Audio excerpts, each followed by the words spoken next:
প্রিয় দর্শক, আসসালামু আলাইকুম।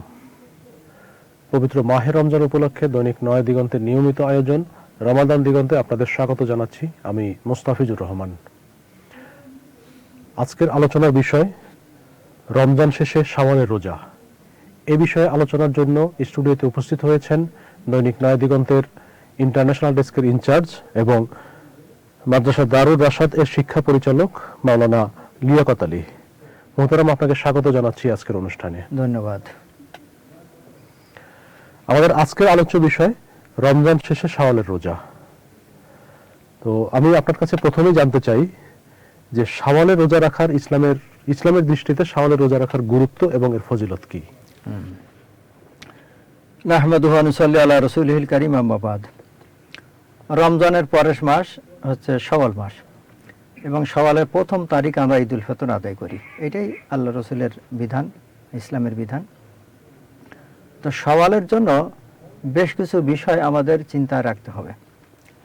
এক নম্বর কথা হচ্ছে রমজান শেষে যখন আমরা আবার স্বাভাবিক জীবনে যাই, তখন রমজানের যে তাৎপর্য, রমজানের যে প্রভাব, এইটা আমাদের বজায় রাখা কর্তব্য। রমজান শেষেও আমাদের রমজানের যে প্রভাব যেন আমাদের জীবনে থাকে। যেমন এক নম্বরে রোজা রাখার কথা বলি, যে রমজান মাসে আমরা পুরোটা মাস রোজা রাখি। তো আসলে রোজা কিন্তু শুধুমাত্র রমজান মাসের সঙ্গে সীমাবদ্ধ ফরজ হিসেবে সারা বছর আল্লাহ রসুল সাল্লাল্লাহু আলাইহি ওয়াসাল্লাম রোজা রাখতেন। প্রত্যেক মাসে তিনি কমপক্ষে 3টা রোজা রাখতেন। হ্যাঁ, আজওয়াজে মুতাহহারাত উম্মুল মুমিনিন তারা এই কথা বয়ান করেছেন যে রাসূলুল্লাহ সাল্লাল্লাহু আলাইহি ওয়াসাল্লাম কোনো মাসে রোজা ছাড়া থাকতেন না, কমপক্ষে 3টা রোজা রাখতেন। হ্যাঁ, এই রোজা রাখা তিনি রাখতেন কখনো একসাথে 3টা, কখনো রাখতেন পৃথকভাবে, কখনো রাখতেন কোনো মাসের শুরুতে, কখনো রাখতেন মাসের মাঝখানে, কখনো রাখতেন মাসের শেষে। মোট কথা প্রত্যেক মাসে কোনো না কোনোভাবে তিনি 3টা রোজা রাখতেন। আচ্ছা, তো এই রোজা রমজানের পরেও আমাদের এই রোজার আমলগুলো করে যাওয়া দরকার। তা কমপক্ষে শাওয়াল মাসে 6টি রোজা রাখা প্রয়োজন। রাসূলুল্লাহ সাল্লাল্লাহু আলাইহি ওয়াসাল্লাম ইরশাদ করেছেন যে ব্যক্তি রমজানে রোজা রাখলো এবং রমজানের পরে শাওয়ালে 6টা রোজা রাখলো, সে কেমন যেন সারা বছর রোজা রাখলো, অর্থাৎ সারা বছর রোজা রাখার সমান সওয়াব পাওয়া যাবে। এর তাৎপর্য বর্ণনা করা হয় এইভাবে যে কোরআন মজিদে মান জাআ বিল হাসানাতি ফালাহু আশরু আমসালিহা, যে কোনো ব্যক্তি যদি একটি নেক কাজ করে তো আল্লাহ তাআলা তার কমপক্ষে 10 গুণ সওয়াব দান করেন। তো রমজানের 30 দিন আর যদি শাওয়ালের 6টা রোজা কেউ রাখে তাহলে 36টা রোজা হলো, আর 10 গুণ করলে 360টি রোজা হয়। তো এক বছর তো 360-এর সমান। যদিও সৌর বছরে 365, কিন্তু চান্দ্র বছরে 354 দিন, সেজন্য বলছি যে গড়পড়তায় 1 বছর। তো এই একটা বড় তাৎপর্য যে রমজানের শেষে 6টা রোজা রাখলে এই 36টা রোজা সারা বছর রোজা রাখার ফজিলত পাওয়া যাবে। যদি কোনো ব্যক্তি আর কোনো মাসে রোজা নাও রাখে, শাওয়ালের পরে যে মাসগুলো জিলকওয়াদা, জিলহজ, তারপর মুহররম, সফর, রবিউল আউয়াল, রবিউল সানি, জুমাদুল আখের, জুমাদুল সানি, রজব, শাবান, এই মাসগুলো যদি নাও রাখে তাহলে রমজান এবং এর পরে 6টি রোজা রাখার কারণে সে পুরো এক বছর সব রোজা রাখার সব সে পাবে। এই হচ্ছে বড় তাৎপর্য। এই রোজা রাখা তো সুন্নত, ফরজ নয়। হ্যাঁ, রাখা যে শাওয়াল মাসে রাখলেই হলো। ঈদের দিন তো রোজা রাখা নিষেধ, এরপর বাকি যেমন এর মধ্যে রাখলেই হলো। যদি কেউ লাগাতার রাখতে পারে ভালো, যদি কেউ লাগাতার রাখতে না পারে পৃথকভাবে তাহলে কোনো অসুবিধা নেই। যদি সঙ্গে সঙ্গে রাখে তাও ভালো, যদি দেরি করে রাখে তো মোট কথা হচ্ছে শাওয়াল মাসের মধ্যে রাখলেই হলো। তো শাওয়াল মাসের যে 6টা রোজা, এইটার সাথে রমজানের রোজার যে সম্পর্কটা কি? ওই যে বললাম যে কোরআন রাসূলুল্লাহ সাল্লাল্লাহু আলাইহি ওয়াসাল্লাম ইরশাদ করেছেন যে ব্যক্তি রমজান মাসে রোজা রাখলো এবং এর পরে শাওয়াল মাসে 6টা রোজা রাখলো, সে কেমন যেন সারা বছর রোজা রাখলো। তো রমজানের সঙ্গে যুক্ত হয়ে যাবে। রমজানের রোজার মধ্যে কোনো ত্রুটি বিচ্যুতি যদি হয়ে থাকে তাহলে এই শাওয়াল রোজার 6টা রোজা এর সাথে কোনো ত্রুটি বিচ্যুতির সাথে এই ধরনের কোনো কথা হাদিসে বলা হয় নাই। আচ্ছা আচ্ছা, মূলত হাদিসে বলা হয়েছে যে সাদকাতুল ফিতর আদায় করলে রমজানের মধ্যে যে ত্রুটি বিচ্যুতি সেটা মাফ হয়ে যাবে, কিন্তু এই 6 রোজার কারণে হয়ে যাবে এমন কোনো কথা হাদিসে নাই। তো তবে আমরা অন্য একটা দিক দিয়ে বিচার করতে পারি, সেটা হলেই রাসূলুল্লাহ সাল্লাল্লাহু আলাইহি ওয়াসাল্লাম বলছেন যে কোরআন যখন যখন কিয়ামতের দিন আমলের হিসেব করা হবে, তখন প্রথমত তো ফরজগুলোর হিসেব নেওয়া হবে। যদি ফরজগুলোর কোনো ত্রুটি থাকে তাহলে নফল দিয়ে সেটা পূরণ করা হবে। তো এই দিক দিয়ে আমরা বলতে পারি যে ঠিক যদি ফরজ রাখায় কোনো ত্রুটি বিচ্যুতি হয়ে থাকে, এই নফল দিয়ে আল্লাহ তাআলা সেটা পূরণ করে নিতে পারেন। এই দিক দিয়ে এটা বলা যেতে পারে। রাখা নিয়ম তো বললাম যে মূলত একসঙ্গে রাখা যেতে পারে, আলাদা রাখাতে পৃথকভাবে রাখা যেতে পারে, এতে কোনো অসুবিধা নেই। আর একটি বিষয় আমি বলতে চাই, তাহলেই আমি আগে যে কথা শুরু করেছিলাম যে রমজানের প্রভাব আমাদের রমজানোত্তর জীবনে রাখা প্রয়োজন, একটু রোজার কথা বললাম। ঠিক তেমনিভাবে নামাজ, আমরা রমজানে একটা অতিরিক্ত নামাজ আদায় করতে, তারাবি নামাজ। তা আসলে রাসূলুল্লাহ সাল্লাল্লাহু আলাইহি ওয়াসাল্লাম তো সারা বছর তাহাজ্জুদ আদায় করতেন। আমরা রমজানে তাহাজ্জুদ আদায় করতে না বলে কমপক্ষে তারাবি নামাজ আদায় করি এবং 20 রাকাত আদায় করি। এটা একটা বড় অংশ। তো রমজানের পরে কিন্তু আমাদের উচিত এই তাহাজ্জুদ কমপক্ষে বজায় রাখা, নফল নামাজ, বিশেষ করে তাহাজ্জুদ। রাসূলুল্লাহ সাল্লাল্লাহু আলাইহি ওয়াসাল্লাম তাহাজ্জুদ নামাজে অনেক গুরুত্ব দিয়েছেন। কোরআনের মধ্যে 3-4 জায়গায় শুধু তাহাজ্জুদের উপরে গুরুত্ব আরোপ করা হয়েছে। তো এইটাও আমাদের রমজানের পরে যে কথা বললাম যে নফল নামাজ, অতিরিক্ত নফল নামাজ পড়ার যে অভ্যাসটা রমজানে হয়, এটাও সারা বছর জারি রাখা প্রয়োজন। 3 নম্বরে সদকা, রমজান মাসের সাথে যাকাত আদায় করা, এটা আসলে বাধ্যতামূলক নয়। তবে আসলে আমরা মুসলমানরা রমজান মাসে আদায় করি কেন? যে রমজান মাসে যে কোনো ইবাদতের সওয়াব অনেক গুণ বেশি হয়, তো সেজন্য মানুষের রমজান টু রমজান হিসেব করে যাকাত আদায় করেন। ঠিক তেমনিভাবে আছে সদকাতুল ফিতর, এবং রাসূলুল্লাহ সাল্লাল্লাহু আলাইহি ওয়াসাল্লাম রমজান মাসে অত্যন্ত বেশি দান করতেন।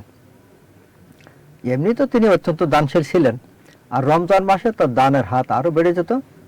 হাদিসে বলা আছে একেবারে মুক্ত বাতাসের মতো তিনি আদায় করতেন। তো এই যে দান সদকা আদায় করার যে অভ্যাসটা রমজান মাসে হয়, এটা সারা বছর জারি রাখা প্রয়োজন। তো যেমন আমি বললাম যে রোজা, তেমনি নামাজের কথা বললাম, ঠিক তেমনিভাবে সদকা আদায় করা, দান সদকা, এই অভ্যাসটা রমজানের পরও রাখা প্রয়োজন। আরেকটি বিষয় আছে তেলাওয়াতে কোরআন মজিদ তেলাওয়াত করা। রমজান মাসের সঙ্গে কোরআন মজিদের সম্পর্ক অত্যন্ত ঘনিষ্ঠ। সেজন্য রমজানে বিশেষ করে রাসূলুল্লাহ সাল্লাল্লাহু আলাইহি ওয়াসাল্লাম পড়তেন এবং আমাদেরকে তাগিদ করেছেন রমজান বিশেষ করে কোরআন মজিদ তেলাওয়াত করার। এটাও কিন্তু শুধু রমজানের সঙ্গে নির্ধারিত নয়, সীমাবদ্ধ নয়। রমজান শেষেও আমাদের সারা বছর কোরআন মজিদ তেলাওয়াতে, কোরআন মজিদ পাঠ, অধ্যয়ন, গবেষণা ইত্যাদিতে মগ্ন থাকা একজন মুমিনের জন্য অবশ্য কর্তব্য।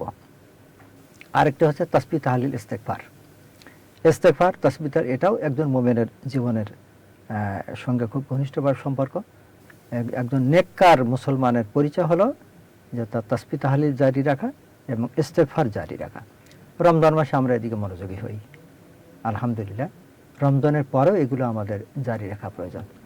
তো আমি রমজানের সওয়াল রোজা প্রসঙ্গে আরও কিছু কথা যে যোগ করলাম, মূলত রমজানের এই প্রভাব, রমজানের যে ভালো বিষয়গুলো পরেও আমাদের রমজানোত্তর জীবনে এটা জারি রাখা প্রয়োজন।